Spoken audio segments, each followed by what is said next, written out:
ஆத்துமனேசரின் அங்க மகத்துவங்கள். தியானம் 3. ஆத்துமனேசரின் கால். வேதம். இரவின் 4ஆம் ஜாமத்திலே இயேசு கடலின் மேல் அவர்களிடத்திற்கு வந்தார். இயேசு கலிலேயா நாடெங்கும் சுற்றி நடந்து ஜெபாலயங்களில் உபதேசித்து ராஜ்யத்தின் சுவிசேஷத்தை பிரசங்கித்தார். சகல பட்டணங்களையும் கிராமங்களையும் சுற்றி நடந்து சகல நோயாளிகளையும் குணமாக்கினார்.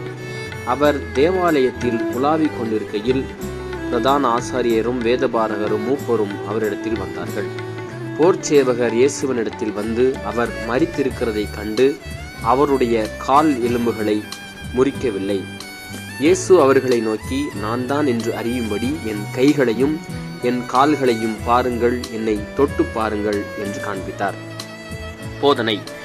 மேலே பார்த்த வசனங்களில் நம் ஆண்டவர் இயேசு கிறிஸ்துவின் காலை பற்றிய மகத்துவங்கள் வெளியாகின்றன. முதலாவதாக, நம் ஆண்டவர் இயேசு கிறிஸ்துவின் காலுக்கு ஜலம் கூட தரையாகிறது.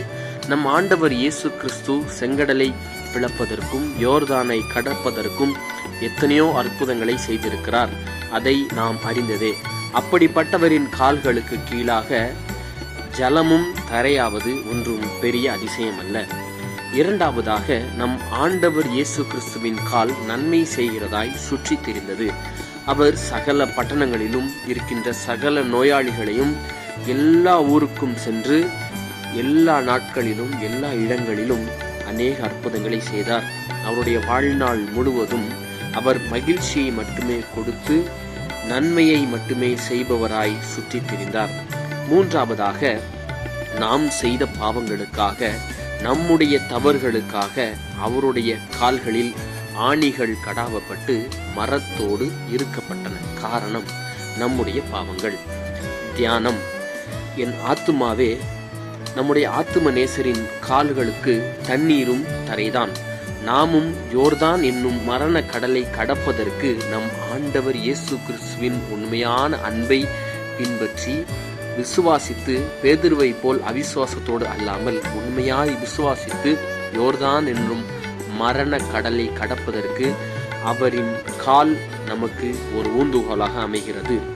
இரண்டாவதாக, நம் ஆண்டவர் இயேசு கிறிஸ்து எப்படி நன்மை செய்பவராய் சுற்றி திரிந்தாரோ நாமும் அவரை போல ஊழியம் செய்து அவரிடம் அதிகாரத்தை பெற்று இந்த உலகமெங்கும் நன்மை செய்பவர்களாக சுற்றி திரிய வேண்டும்.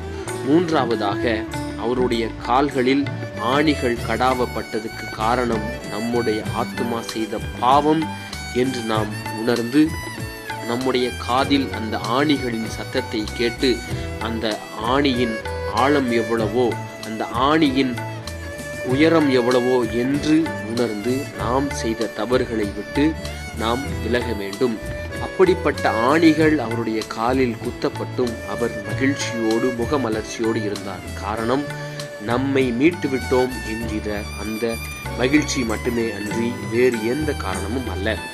ஜெபம்.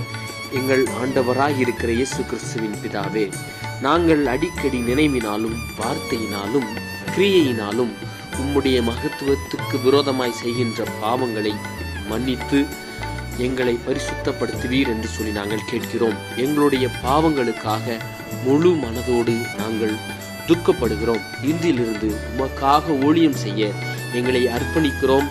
அதன்படி நடந்து உமக்கு பிரியமான வழியில் மாத்திரம் நடப்பதற்கு எங்களுக்கு கிருபை செய்தருளும். பிதா, குமாரன், பரிசுத்த ஆவியினாலே. ஆமென்.